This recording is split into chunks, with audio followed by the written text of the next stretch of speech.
Yes, and first of all, welcome back to Drea's Closet. My name is Lala My Era. Be sure to follow me on Facebook at Drea's Closet and on Instagram, Closet of Drea. How you doing tonight? How you doing? I'm good. How you doing? I'm doing really good. Thank you for coming on. Of course. Thank you for having me finally. So, for all who does not know, this is a very good friend of mine. His name is Kimonte. Kimonte. Thank you so much for real for coming onto the show. Like, Thank you it's for having me. it's taking a little time. A lot of time. But we here. We here, yes. Yes, we here. Yeah. So let's hop right into it. Let's get into it. You know, the people want to know What you got for me? whether it be on, no, in the ballroom scene or actually just out on the streets. What is your race? I know what your race is, but the people really don't know. Yeah. So in the ballroom scene, I often get white, A white boy. Caucasian all the time. They actually make fun of me. They say I look like Justin Timberlake. Oh, Yeah. But I'm actually black and Pakistani. It's a new one, Middle Eastern. a new one. I thought it was Trinidadian. No, they're Pakistan's from Trinidad. So the nationality is Pakistan, where they come from. They were born in Trinidad. But my grandmother has the red dot. I'm sorry if that's politically incorrect, but the red No, dot, it's not. Not here, at least. the red dot, the accent, the thank you come again accent. Yeah, Oh, okay. Oh, really? it's why I'm hairy and I get the unibrow sometimes. So you eat Indian food as well? I've never had it, like chicken marsala and all that. I've never had it. Masala. Marsala. Nah, because Diamond be talking about some chicken masala. That's an insider. But okay, you know what? No, well, news to me. I never knew that he was actually an Indian, but a Pakistani. I could have sworn it was Trinidadian. But that's neither here nor there. That's really dope though. And Yeah. yeah, you get it right. He's not white. Yes, he's biracial. Or Spanish. I'm not Spanish. No I get that papi often. chulo, Yeah. none of that. Okay. But no, on some real business though, where has life taken you, friend? Whew. You know, we go way back. Yes. Like Maybachs. Life has a way of showing you exactly what your purpose is sometimes. Life has taken me through the ringer. I'm still here, still swinging in the ring. It's not bad where I am. Just recently lost a grandmother of mine, so and I'm so sorry. yeah, so that's pretty hard for me. So that's where I am currently in life.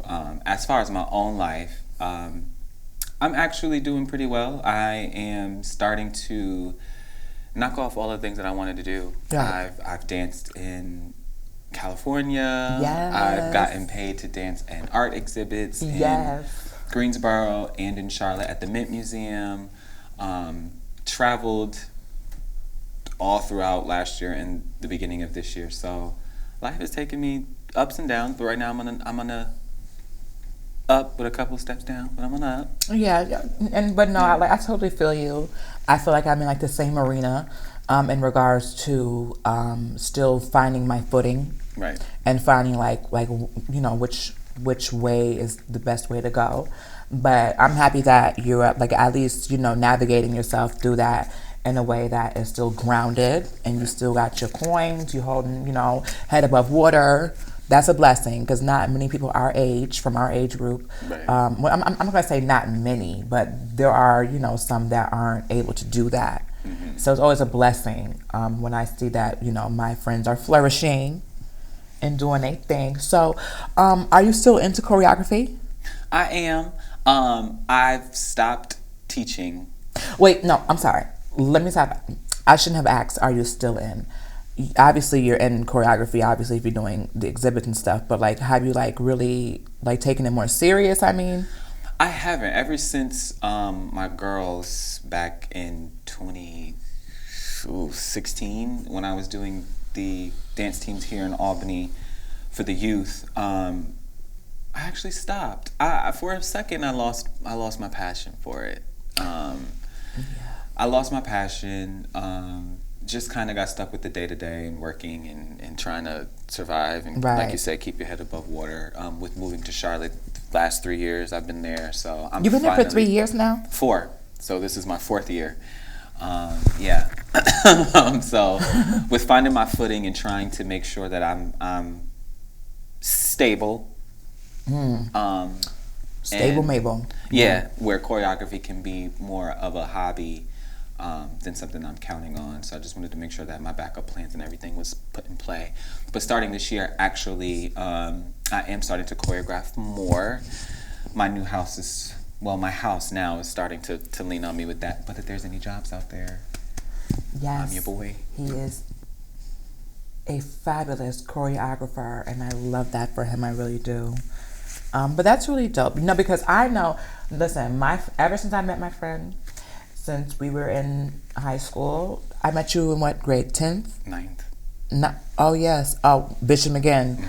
And from what I know, he's always been a dancer, and I've always like respected him and like viewed him as a choreographer. So definitely keep pushing, hun, because and I need you for myself. I know. We No. gotta touch base though. I know, but see, now here's the issue: is that you live in Charlotte, and me. See, I'm the kind of person like. It's one thing if like when you first came here, like a week ago, and we started practicing then until like you left, because I would need the whole time. Well, can you do like Skype? Like, if I show you over. I never thought of it. I mean, I wouldn't mind trying. I wouldn't say that I couldn't be able to do that, but that's definitely different. That's different for real. Something to get used to. So what are some challenges that you've struggled with as an adult? Like for me, a challenge that I've had was disciplining and prioritizing. Yes. Well, anybody who knows me knows that time management. Okay. Right. Right. Anybody that knows me knows that time management is something that I have been struggling with forever. Even when I was born, I came out late. So that's a struggle. But on a deeper level, I think not really more of a struggle. I'm learning now to articulate exactly how I'm feeling when I'm feeling it in a way that doesn't come off self-centered or aggressive.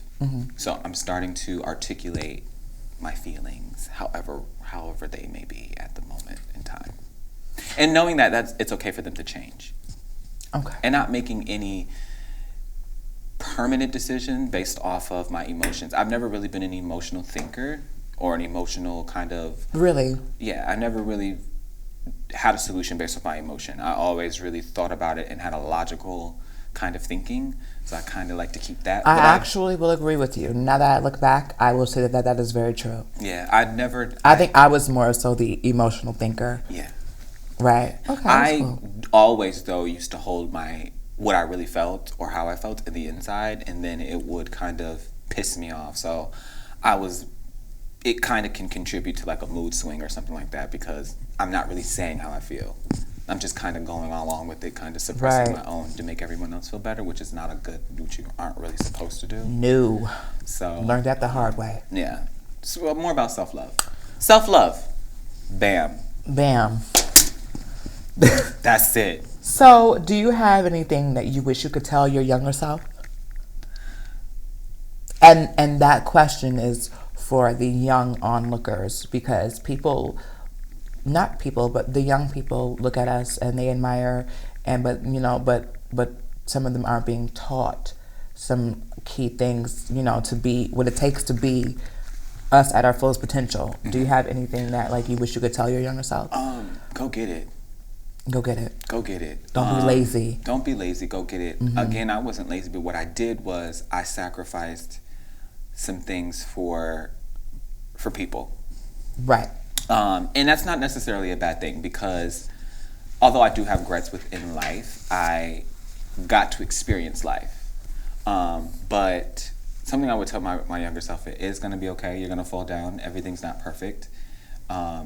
Take a risk, because once you take your risk, you kind of learn more and more about yourself, and you know what you can do. And don't use the word can't.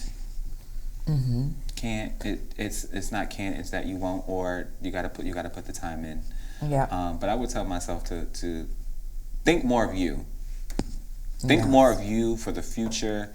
Think less about what everybody else wants you to be. That's something that I would tell my younger self. That's very good. That's dope. So now with ballroom, where do you see yourself going in the next couple of years with that? I know that you got some things that we're going to talk about a little bit later in the show, but where do you see yourself going in ballroom, like the next 2 to 5 years? Ballroom, 2 to 5. Well, I won't give my background in ballroom because I think we're going to go over that. Yes, we're going to go over that later. So in the next 2 to 5 years, I want to be a legend. Yeah. I am a legend here in the capital region. You're a local legend. Yeah, I'm a local legend. I'm a lab. But a local ass bitch. That's what a lab is. Local ass bitch. Wow. Right. So I've been in a lab for a couple of years. I've never heard that before, but go ahead. Yeah. Shout out to Kevin Hart. Oh, okay. Oh. Yeah. But I see myself being legend within the next 2 to 5 years. Not only in the Kiki scene, but in the mainstream as well. So I'm within the next 2 to 5 years. I also want to venture out into the mainstream ballroom scene down in North Carolina. I didn't know that North Carolina had a ballroom scene as big as it is, but it is huge there. Oh, and when I say I cannot wait to come out there and just do my big one, not even to like walk, but to just to spectate. You know what I will say this: if there's anybody in the capital region, and I know people are watching, all the people that I know that can perform, come down to the South and get it, and get you some. They love us from up here, and we bring an extra spice. We bring an extra spice down there, so definitely. So, okay.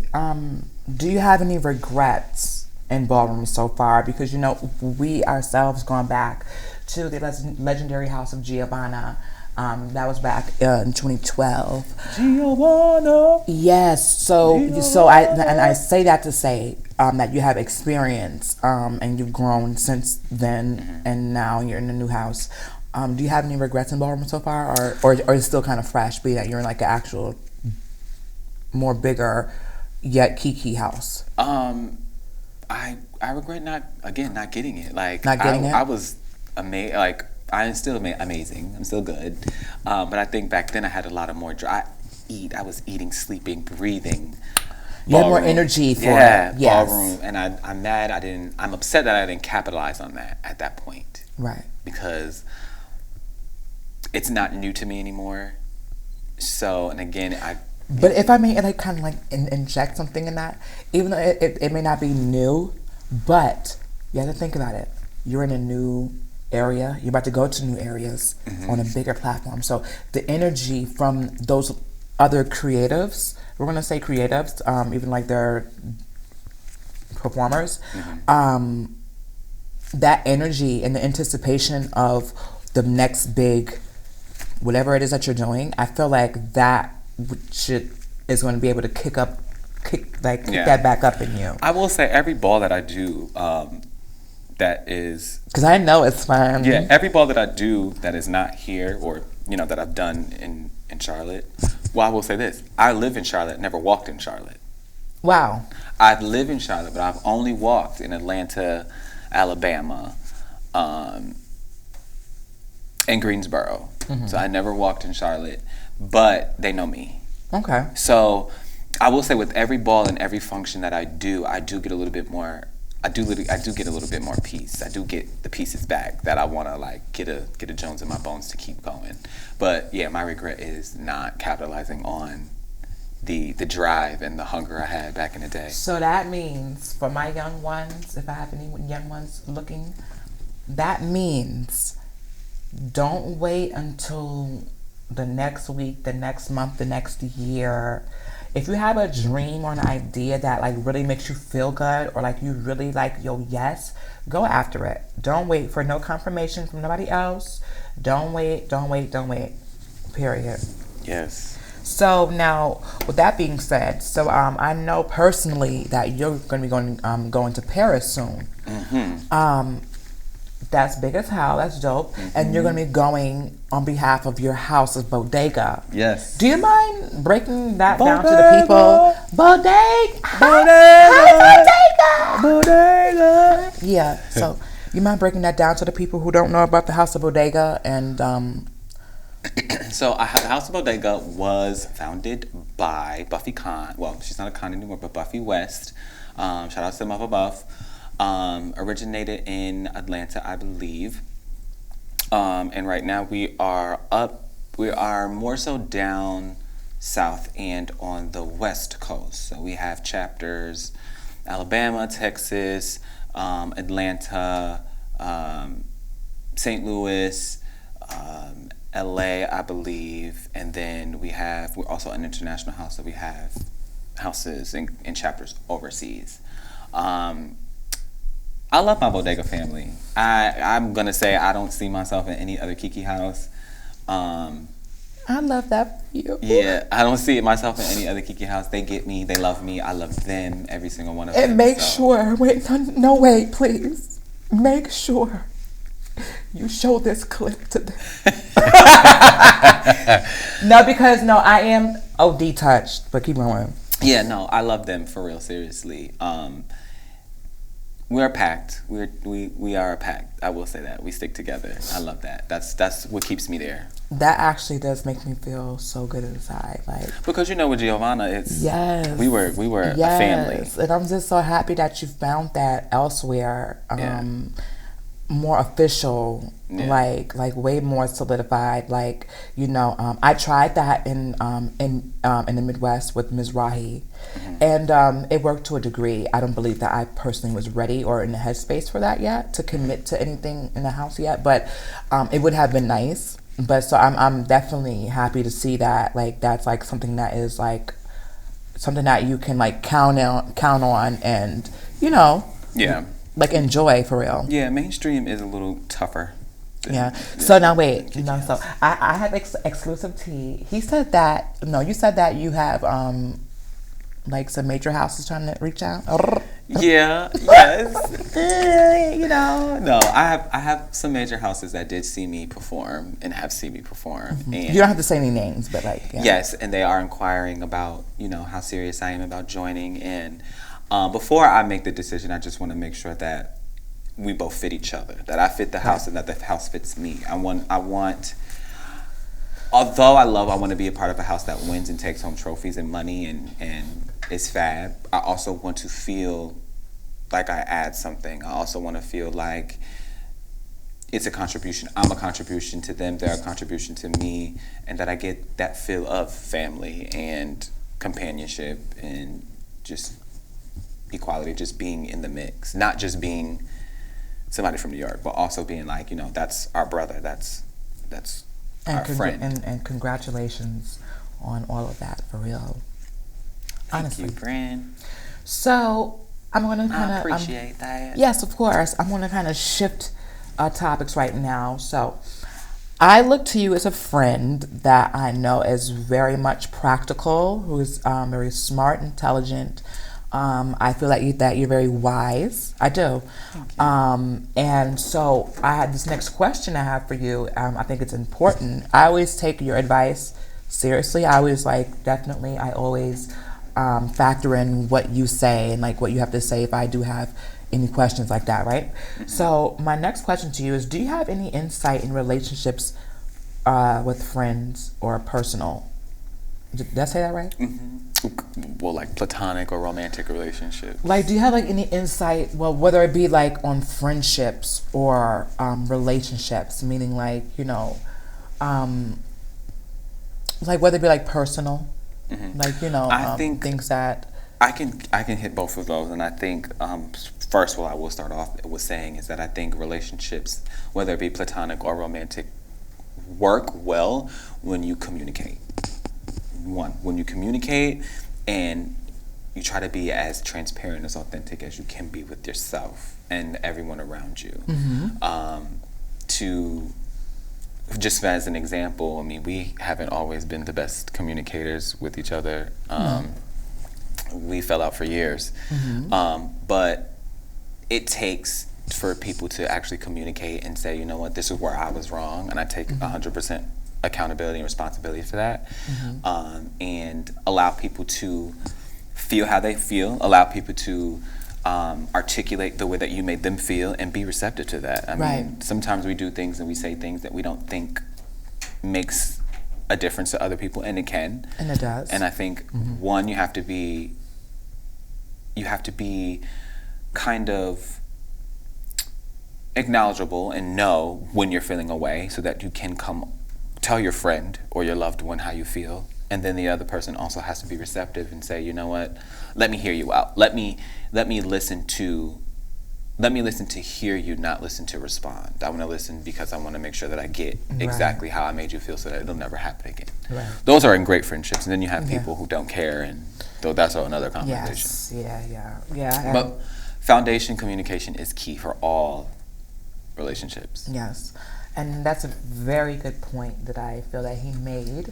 I do know that communication is one of the most important blocks, building blocks, you know, in regards to friendships and personal relationships and stuff like that.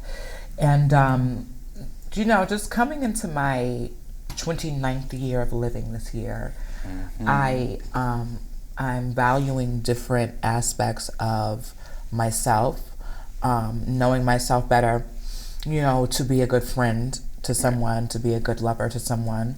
And I will say, and I will agree, that communication definitely is something that is a must. And communication doesn't look the same in every relationship. Not for everyone. Either. Not everybody needs certain things or requires certain things. Some person may need more of this, some person may need more of that. And I feel like, you know, with just you, the individual, you have to be aware and be conscious of that to know what to give. Yeah, because that was my fault. And I didn't really hone on how I made other people feel. You know, sometimes you can have like people's best interest in heart, but not really you can have the intention to have someone's best interest in heart, but your actions kind of don't come off that way. And I've been doing a better job growing up, and then also growing and glowing that. To add to that, not all of us have the proper layout laid out before us to show us how to love correctly, how to communicate correctly. So I'm thankful that we now have the knowledge to know and move forward, because there's some people that go their whole lives never even know that, and they get the results that they were getting. So that's really dope, and I really appreciate you and your words, and I'm sure that they do as well. Hold on, wait, now let me see. So how was it like? Now I'm gonna bounce back to this. How was it like transitioning from the House of Giovanna to the House of Bodega? Oh, well, you know, that wasn't a slide transition. That was years. That was a gap. Exactly. That House of Giovanna. Big shout outs to House of Giovanna.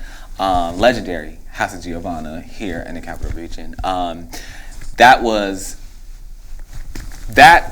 posed. If that was what I mean. Like, that was the definition of what a house is. Really? With mother, father. Oh, yes, it was. Sunday dinners, basically showing us the love that we are supposed to be getting from home. I don't believe any of us in that house was a product of our parents or our parents switching up on us or throwing us out due to us being in the LGBT community. I don't think I wasn't. I know you weren't, and I don't think any of our other friends. Well, actually, one point I was. Oh.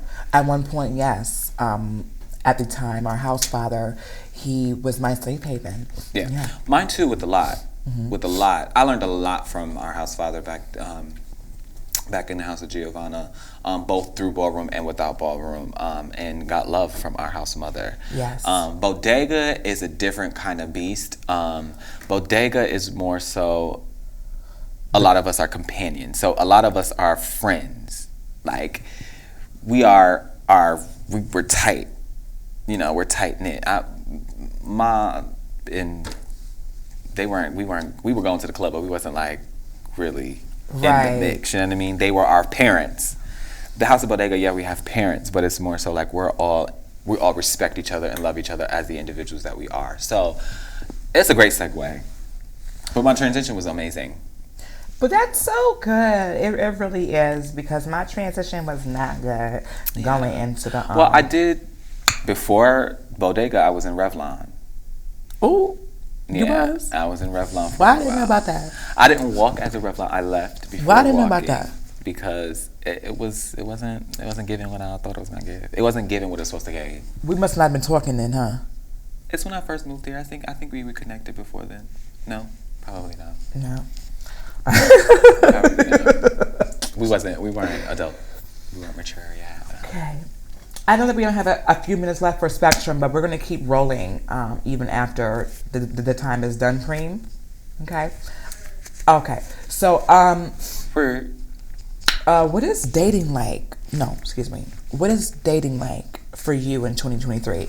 Like, can you give me any tips or like any advice on dating? Because I know that you're like the real grounded, real practical one, the one that does this. You know what I'm saying? Dating, I mean, what I want to say, I can't say on here because it's a couple words that I want to use, but I can't. So what I'm going to say is, people, don't date anymore. Like, it's either you get to know somebody for a couple of seconds, you're a sneaky link, and then you find yourself in a relationship, but then you break up with this person because you don't really know who this person is. That's what happened to me. It's like it's like sex and getting to know people it's so easy. It's everywhere. Yeah, it's so easy. So it's like courting is not a thing anymore. So people don't make you want to have sex with them. They just expect it because they can go on Twitter and get it. OnlyFans has changed a lot of things. These dating apps have changed a lot of things. My advice is I would like to get to know somebody. I mean, I was in a relationship for a very, very long time. And I think at first, when we first got together, we didn't really know each other. So that contributed to a lot of our arguments and things. But I think once you start to get to know someone, my advice is know them before being exclusive. Yes. You know what? I will say that. You need to know somebody, because 1 minute is one way, next minute, next way, then it's the other way. Then it's somebody else. You know, woke up to somebody else. But that's dope, though. I'm happy that you have that way of thinking in regards to all that good stuff. Do you want children? I do. I wanted 5, but I do want kids. Really? Yeah. I do too. I want a son. I do. I will say if I get a son first, I'll probably stop. But I want 5. Beyonce tour. Is this your first Beyonce? This will be my second. So you're about to see like the full-fledged Dubai love. Hopefully, if I get these tickets. I mean, I don't know what she's doing with this whole wait list. Well, I'm not waitlisted. I'm too big of a fan to be waitlisted. But I am waiting for my code to buy my tickets. But yes, I do want to go to the Beyonce concert. Yes. I will go. I will be there. Yes. You know, and I wish you the best with that, because when soon as Nicki drop her tour, or whatever the case may be, you best to know that I will have floor seats. Just like how I have floor seats for Lil Durk, I'm going to have floor seats, front row seats for Nicki. Yeah, I can't wait. First of all, I paid floor seat tickets for Rolling Loud. That's the last time I'll ever do that. Yeah, no, that's a festival. You ain't supposed to. I spent like $400. I promise you, it was like $400. But Rolling Loud is a festival, so you pay for a lot. You don't pay for. But no, I sold my ticket. I sold the rest of my ticket when I was done with Nicki. I sold it. I got like half of it back though. But no, okay. Thank you so much, Kim. Thank you for having me. Thank you so much. How long have we been friends? 2009. 2009. So that's 10 years. 14 years. Wow, 14 going on 15 years old. Wow. I love you so much. I love you too. Yes. Thank you guys for tuning in. This has been another episode of Drea's Closet. No, I'm playing. You know what? I'm playing. This I'm playing, has been y'all. another pan out for me. This has been another episode of Drea's Closet. I'm so happy to have him on this show. I can't wait to have you back on the show. Bring some friends with you. Yeah. And we're going to talk about some things. And then we're also going to get like a different version of Drea's Closet with him on the show. I was just about to ask you that. When we having the after dark Dre's Closet, so we could really get into the juicy. What? If you want, we could. No, we can't do it tonight. I got two shows. Yeah. I'm real booked and busy. But we have to get it in my itinerary, okay? Yeah. Okay, well, This is Lala Mayera, and this is Kimonte, and we are out.